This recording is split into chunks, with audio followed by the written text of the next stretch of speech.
ഞാൻ UPSC exam കൊടുക്കുന്നതിന് മുമ്പ് ഒരു വർഷത്തെ ഒരു ലോങ് കോച്ചിങ് ആദ്യം എടുത്തിരുന്നു. ഒരു PCM ക്ലാസ് അറ്റൻഡ് ചെയ്തിരുന്നു നമ്മുടെ ഐലൻഡിൽ. പ്രിലിംസ് സ്റ്റേജിലേക്ക് വരികയാണെങ്കിൽ ഞാൻ മെയിനായിട്ട് ഫോക്കസ് ചെയ്തത് പ്രാക്ടീസ് എന്ന് പറഞ്ഞ സ്ട്രാറ്റജിയാണ്. അപ്പം പ്രീവിയസ് ഇയർ ക്വസ്റ്റ്യൻ പേപ്പേഴ്സ് ഒരു 2011 തൊട്ട് 2020 വരെയുള്ളത് തറവായിട്ട് നോക്കിയിരുന്നു. അപ്പോൾ അത് നോക്കിയിട്ട് UPSC സ്ഥിരം ക്വസ്റ്റ്യൻസ് ചോദിക്കുന്ന ഫോക്കസ് ഏരിയസ് ഐഡൻറ്റിഫൈ ചെയ്തു. അപ്പം അതിൽ കുറച്ച് സ്ട്രെസ് കൊടുത്ത് പഠിച്ചു.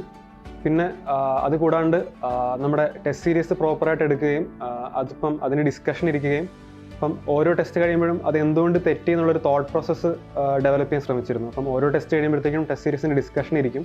പിന്നെ എന്തുകൊണ്ട് ഞാൻ ആ ക്വസ്റ്റ്യൻ തെറ്റിച്ചു എന്ന് ആലോചിക്കും. അപ്പം നെക്സ്റ്റ് ടൈം ഒരു സിമിലർ പാറ്റേണിൽ ക്വസ്റ്റ്യൻ കാണുമ്പം അത് കറക്റ്റ് ചെയ്യാൻ വേണ്ടി കുറച്ച് കോൺഷ്യസ് ആയിട്ട് എഫേർട്ട് ഇട്ടിരുന്നു. അപ്പം പ്രീവിയസ് ഇയർ ക്വസ്റ്റ്യൻസ് നോക്കുക, പിന്നെ maximum number of mock test attempt ചെയ്യുക. അപ്പോൾ ഇതായിരുന്നു എൻ്റെ പ്രിലിംസിൻ്റെ സമയത്തെ സ്ട്രാറ്റജി.